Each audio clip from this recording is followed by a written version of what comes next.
Mga kapuso, Paskong Pasko na sa maraming lugar sa Pilipinas na may longest Christmas celebration sa buong mundo. Pero, isa raw ang maituturing na Christmas capital of the Philippines base sa panukalang lusot na sa ikatlo at huling pagbasa sa Kamara. Tinutukan yan ni Maki Pulido. Makulay at nagagandahang pampaskong dekorasyon. Naglalakihang parol. At magagarbong Christmas attraction. Talagang mapapasabi kayo ng masayang Pasko kikayungan o maligayang Pasko sa inyong lahat. Sa Christmas vibes na hatid ng mga dinarayong atraksyon sa Pampanga lalo tuwing holiday season.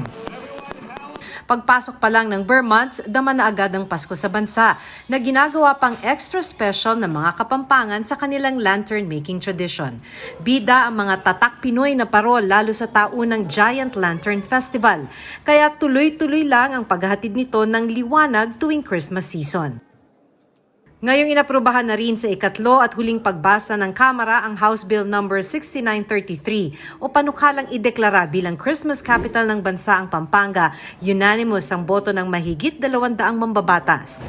Nakapaloob sa panukala na dapat i-feature ng Department of Tourism ang Pampanga bilang Christmas capital sa national at regional promotion programs nito.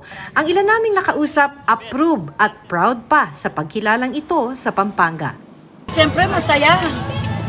Isipin mo magiging Christmas capital. O dadayuhan yung Pampanga.